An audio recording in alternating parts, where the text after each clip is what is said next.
Census with the City of Citrus Heights Community Development Department. Thank you for joining us today in our live Facebook session. Very, very pleased and honored to have our special guest today. Introduce yourself. Hi everyone, my name is Tanya. I'm with the U.S. Census Bureau, and fun fact, grew up in Citrus Heights, went to Mesa Verde High School, so I want to give a shout out to my fellow Mavericks. Hi everyone. Oh, we're so happy to have you here and a representative of the federal government and the census.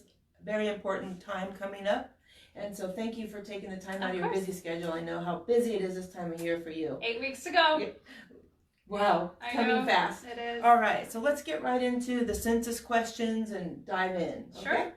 So first of all, basic question, tell us about what is the 2020 census? Okay, well, the census is a count of the population. It happens every 10 years. And I didn't know this prior to working for the Census Bureau, but it's actually in the Constitution. We are constitutionally mandated to fill out the census. And you will have something sent to your home in March, but we're going to talk a little bit about, what to be on the lookout for and why it's important. Right. And so the census has been going on for hundreds of years. First one was 1790, wow. I think. Yep. It's a long time. It is. Back then they did it by hand, right? Yes, I think it was the sheriffs that went around and collected the information. Wow. So very important in our history as well, too. Mm-hmm. So thank you. So why do you think our forefathers, and now that they put the census in the Constitution, why is it so important to us? I really think it's at the core of our democratic system. It's the way that we determine representation in government, and it is the way that we distribute funds and make sure that our states are running smoothly. All of our social services, but also our infrastructure, like hospitals and roads. So let me back up just a little bit. When we do the census, we count all of the people living in the United States, and that is living in the United States. That doesn't mean that it's a citizen or a 10-year resident or a 2-year resident. If you are a foreign exchange student and you are living in the U.S., if you are a visitor who's kind of decided to stay for a while, you are driving down our roads, you are probably going to our hospitals and utilizing our resources, community's resources. So we need to plan for you. So the census counts up all of the people, and then they have to kind of decide, what do we do with that information? So the first one is we divvy up seats in the House of Representatives based on population. And the second, I think, major reason is to divide up the funding. So we all pay our taxes, we send them to Washington, D.C., and then we want those resources in the form of money to come back, right back to our home state and go into our community. I think I had mentioned earlier, we grew up in Citrus Heights, but my family, we immigrated here from the Ukraine. Actually, now to Ukraine, since it's its own country. And we came here as refugees. And I remember with my mom standing in lines at the food bank to get our groceries. All throughout my elementary years, we had free and reduced lunch. Even when I first got married and my first baby, I got WIC and I had free formula and milk and I think some groceries for my family. Mm-hmm. And there are so many things in the community that we utilize, especially the immigrant population, that we don't realize is dependent on census data. Right. So we need to know that there are people who need that, and then then those dollars flow into those community resources.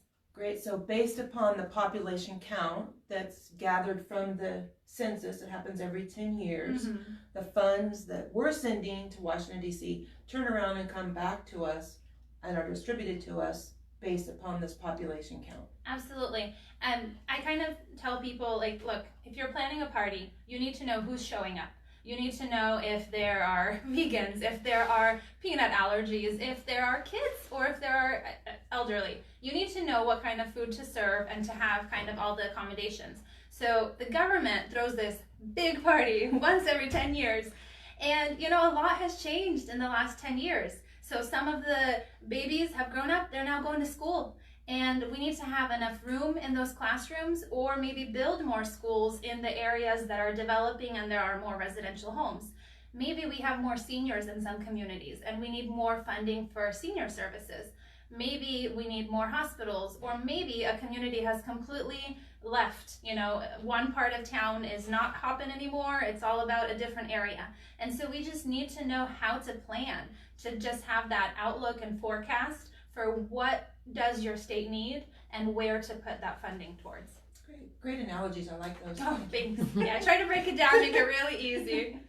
And the way I look at it is like, we're sending our money there regardless. Right. Our money's going to go to Washington, D.C. So it's our job to try to do the census to get our money back. It's not costing us anything to do. We're going to do the census, but that money's going to come back to our community. I'm glad that you brought that up, because I know that in this kind of time, we're all really sensitive of time. You never have enough. We're always out of time. My mom says there's not an 8th day in the week. If only there was an 8th day. And the census, it kind of estimate that it will take about 10 minutes per person to fill it out if you're doing it online. And most people, so I have 4 kids. Shocker, Mesa Verde people, 4 kids in however many years it's been. So for my family, if that's 10 minutes a person, I'll be doing this for an hour for the census. But it impacts the next 10 years of my life, of my children's lives. Like, it matters so much. You just take that small little investment of time, and it is going to repay you tenfold.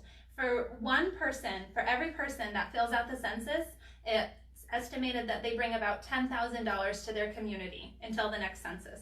So my family is going to bring $60,000 to this community. You're welcome. I'm doing my part.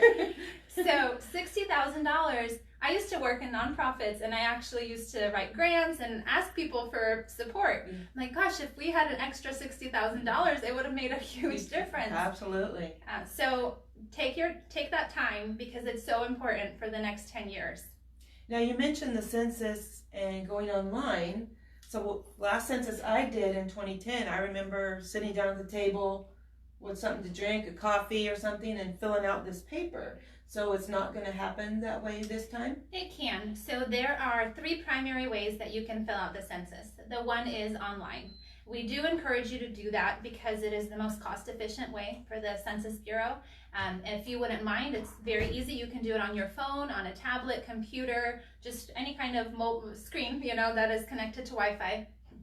So that's I think it's the best way, because there's also 12 non-English languages that are available online, and you can toggle between them. So if you prefer to do it in Spanish or Russian, I think I mentioned I was from Ukraine, so there's a large Russian-speaking population in Citrus Heights. If your grandparents or somebody just doesn't feel comfortable doing it in English, they can do it in Russian online. There's a little globe in the corner. Click on that, change the language, and fill it out in your native language.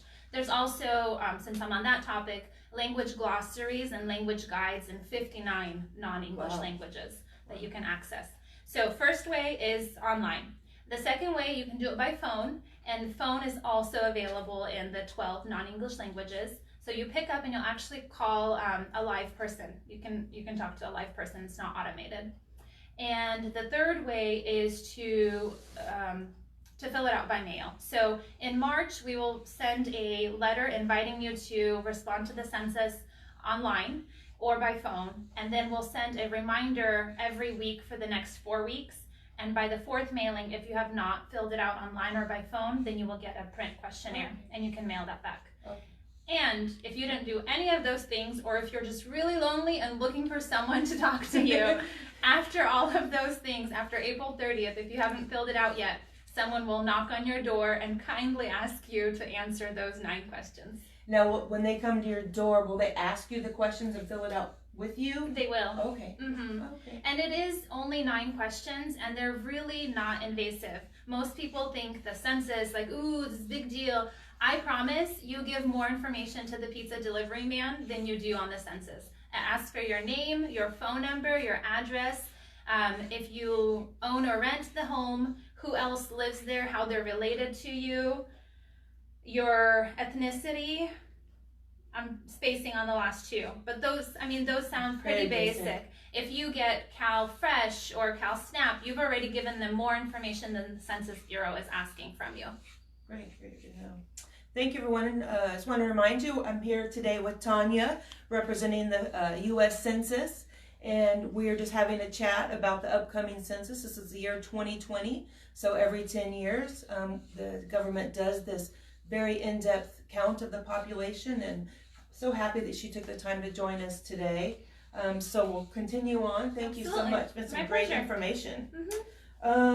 So we talked about participating. They're going to receive a card in the mail that's going to direct them to a website to answer the questions online. That's correct. What if they don't have the internet at their home? So the U.S. Government already knows which census tracts are not likely to respond online. Either that's because there's low broadband or for a variety of reasons. So those areas will automatically receive a print questionnaire in the mail. Okay. And some will even get it in English and Spanish right away. Just depending on if the people who live there, if there's not a high enough English proficiency, then they'll get a Spanish one as well. Oh, good. That's good to know. And let's say there's internet in the area, like in ours, but they don't feel comfortable using online. They don't want to use their phone. Is there an alternative way for them to respond? Absolutely. So we have amazing partners like the City of Citrus Heights that will host these questionnaire assistance kiosks and questionnaire assistance centers. And I believe the City Hall, Citrus Heights, is going to be such a center. So people can go there and have a live person that they can interact with, ask some questions of, and fill out the census at that location. Great. Yes, and Tanya's correct. So Citrus Heights City Hall will be a location that you can come. Use our computer. We'll have someone here that help you if you need help. Sylvan Library will also be a location for us. And if you haven't checked out the library lately since their remodel, it's a good place to go. It's really beautiful. So there'll be half of my childhood there. Yes, I know. I spent a lot of time there. The remodel's really nice. And so there's alternative ways. So maybe there's a segment of the population that would feel comfortable doing it that way. On the reverse, when I have told people that it's majority online, they kind of panic and they talk about security. But then I think about my family and my adult children who, if they received a paper form, I don't think there's any way they would fill it out. So I think the internet, mobile, being able to do it mobilely on your phone will really be a benefit for that population because that's what they're most comfortable with. I went to the DMV in the last year to update it must have been my driver's license, and I could not get my last name correct on the little form. And so I would kind of darken the A, and he's like, nope, I can't accept it. I had to do it 3 times. 3 times I had to redo the form. And I think nowadays, that just seems crazy. But the perk of the online or the phone is you can update your information as many times as you want. Good. So if you mess up or if you want to take a little bit of time, you just fill it in there and it works for you. If you have the form, if you mess it up, you're going to have to call and request another one. It's a burden. So obviously I'm of this generation. I prefer online. But maybe phone is easier. You're talking to a person if they don't feel comfortable going online. That's a great way. We'll make sure to get that message out that you don't have to go online. You don't have to do the form, that you can just call that number. We have the number. I'll read it real quick. 1-800-923-8282. That will be a live phone that will be answered sometime middle of March. March 12th.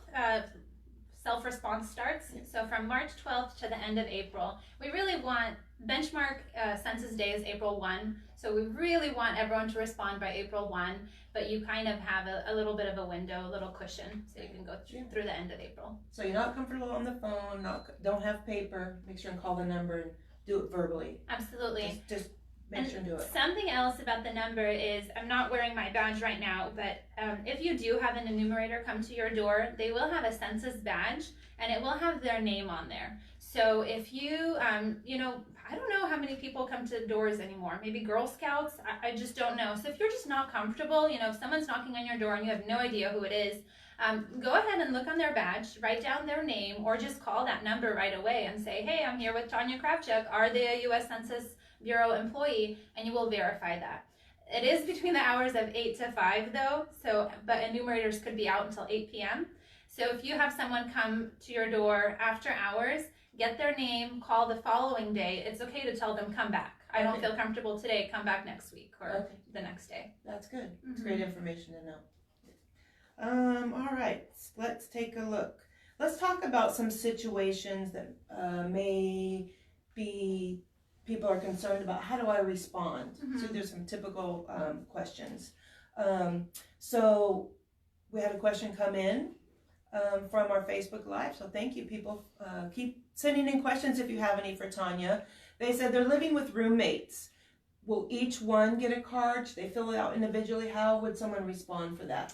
So that's a really good question. Every every household will get the invitation to respond, but it will just be the one invitation per address. So if you have multiple families living in one address or roommates, you can decide how you want to do that. Do you want one person to collect the information and fill it out for all of you, or do you each want to respond individually? So the way you can do that online is by just entering the address. When you get the invitation to respond, there will be an ID on there. So only one person in the household can use the ID because it's already geocoded to your address, and it makes it easier for the Census Bureau to kind of keep track of who's responding. But there is no limit. So as many people as are living there should go online and fill it out using their address for individually. Okay, so you can have multiple entries for an address. Absolutely. If you have multiple families living together and each one's kind of independently, they could each respond separately. They can. Oh, whatever is convenient for the renters or for the roommates, whoever it is. Okay, yeah, and I don't think I mentioned it earlier, but I do just want to underscore, because I think in my community and other communities it's really important, the confidentiality of the census. We have the strictest English second language confidentiality policy in pretty much all of the federal government. We do not share your information with anyone. That means we don't share it with ICE, we don't share it with the FBI, we don't share it with the president, and we certainly don't share it with your landlord or your subsidized housing, whatever it is. So if you told someone that you have 8 people living in your home, but you have 12 or 16, the Census Bureau is not going to take that information and say, hey, check out those people, they have more than they're supposed to. Please fill out the census for everyone that's living in that household. I promise we don't share it with anyone. We use that information to inform services and funding, as I had mentioned earlier, but we don't share that information. Your information is protected for 72 years. For 72 years, we only print the information statistically, like globally, sort of. There are X amount of people living in Citrus Heights. They're not going to say, oh, on 72 Main Street, Tanya Kravchuk is there. But after 72 years, you may want to access your family's history. You may want to go on Ancestry.com or another such site and see who were my ancestors, who were my people. So that's why we publish it after 72 years. But for that kind of lifespan, we don't share your information with anyone. That's great to know. That ancestry part to me is kind of the fun side of the census, because I've done the ancestry research, and you get it back, and it does show where they lived 72 years ago or previous. So it's great. So that's a fun side of the census. Totally, I agree. Great. Okay, so we have another question. This person says their child's away at college. I assume they're like living in a dorm. They're probably sending a lot of money to that child in the dorm and feel like they're paying for them. Yep. But do they count them on their census card? So I think college students are one of the most overcounted groups. But honestly, I would say err on the side of overcounting than undercounting. So it kind of depends. If your college student is living in a dorm on campus, then actually the responsibility falls to the university to count the college student. But if they are renting, if they're living with roommates and off-campus housing, then they would respond individually. Now, if they are going to Sac State, that's typically a commuter school. If they're still living at home, if they're in your household under your roof, then you would count them on your survey. Okay, great to know. So if they're living in a dorm, they'll be counted by university. The school. Mm-hmm. If they're living in the town where the college, they're going to school, renting a room, or staying in a house, they'll respond where they live. They're living with you in your house, you count them. I typically tell people it follows the address. So if you're receiving mail at a dorm, you're not really receiving mail. It'll go to maybe mailbox 1, but you don't have a specific address. So it's not you won't get an invitation to respond. If you are renting, you will have an invitation to respond. If you're living at home, you'll have the invitation to respond. Great. What about someone's going to have a baby? What if they have a baby on March 30th? March 30th is great. They get counted. So April 1st is the benchmark census day. We have to cut it off somewhere. So if you have that baby by April 1, or if you are filling it out and that baby's due by April 1, you have pretty, good, reasonable explanation for putting that baby on there, you absolutely can include them. But April 1 is that benchmark cutoff day. And that's a great thing to make sure we don't forget those babies, because absolutely, for 10 years, if we miss them when they're a baby, they don't get recaptured for 10 years, and they've gone through schooling for 10 years and not really been captured, and we're not able to provide 4th, 5th grade. Imagine all of the resources that they're going to utilize.